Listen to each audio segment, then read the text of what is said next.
Does it really matter to you that your unsaved loved ones are dying and we're getting closer and closer to the end?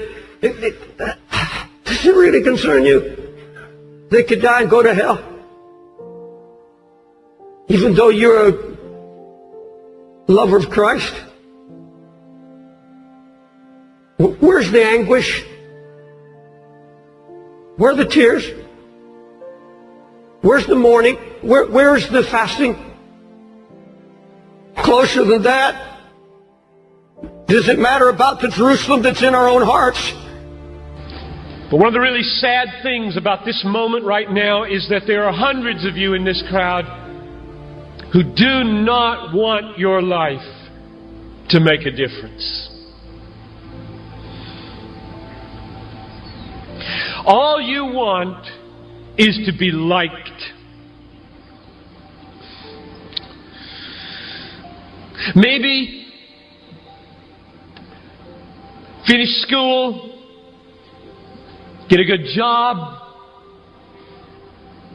find a husband or a wife, a nice house, a nice car, good vacations, grow old healthy, have a fun retirement, die easy, no hell. And that's all you want. You don't give a rip whether your life counts on this earth for eternity. And that's a tragedy in the making. And I get 40 minutes to plead with you, don't buy it. With all my heart, I plead with you, don't buy that dream. I just want to be an ordinary Christian. I don't want to carry this kind of a burden. I don't want to have to weep over my family anymore. I'm just going to take it by faith. You see, you either walk away and go back to your passivity and say, I'm just going to be an ordinary Christian, and there's no such thing. No anguish, no fasting, no prayer, no brokenness. Let's just do it. Our so-called awakenings, our stirrings, last but a short time, and when the short-lived revivings and awakenings come from the hand of God, they are so short-lived, and in those times we promise God we'll never return to our passivity, that it's not long, it's just weeks or months, and we're back, and this time we slip further back into passivity than when we started. I speak from experience. And we say, this time, oh God, you've touched me for life. I'll never be the same. And it's like fireworks. A loud bang and a lot of noise, and then it dies. That's all the devil wants to do, is get the fight out of you and kill it. So you won't labor in prayer anymore. You won't weep before God anymore. You can sit and watch television and your family go to hell. Whatever happened to anguish in the house of God? Whatever happened to anguish in the ministry?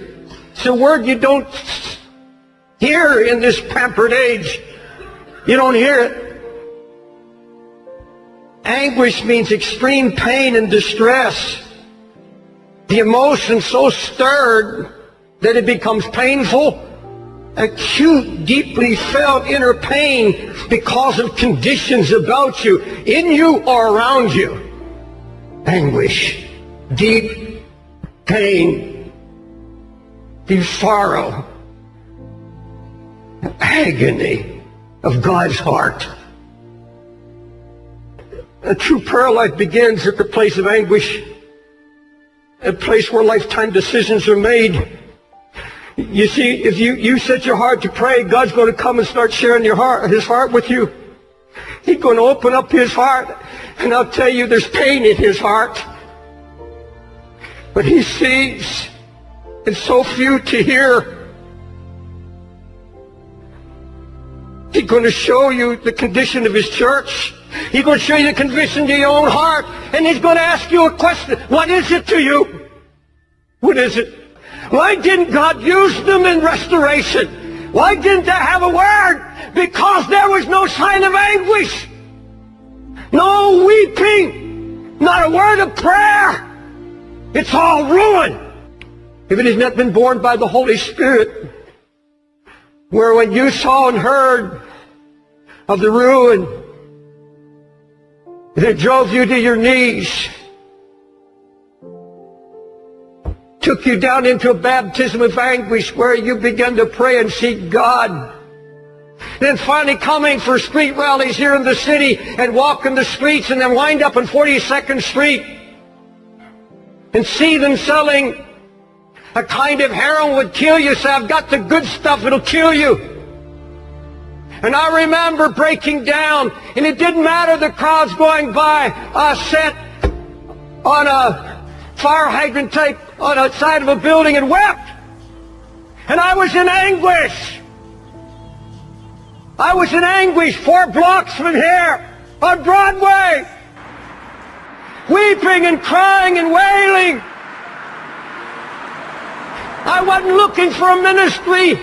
I wasn't looking to build a church. I was feeling God's pain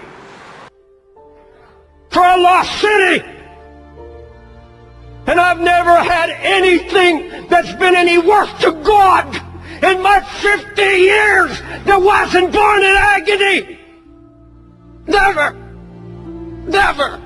It's all been flesh otherwise. And all our projects, all our ministries, everything we do, where are the Sunday school teachers that weep over kids they know are not hearing and they're going to hell? And I cry, oh God, where are the voices? Where are the people that cry out against it? Where are the praying people? And I say, God, whatever it takes, whatever it takes, keep me on my knees. There's going to be no renewal, no revival, no awakening until we're willing to let Him once again break us. God, that's what we desire.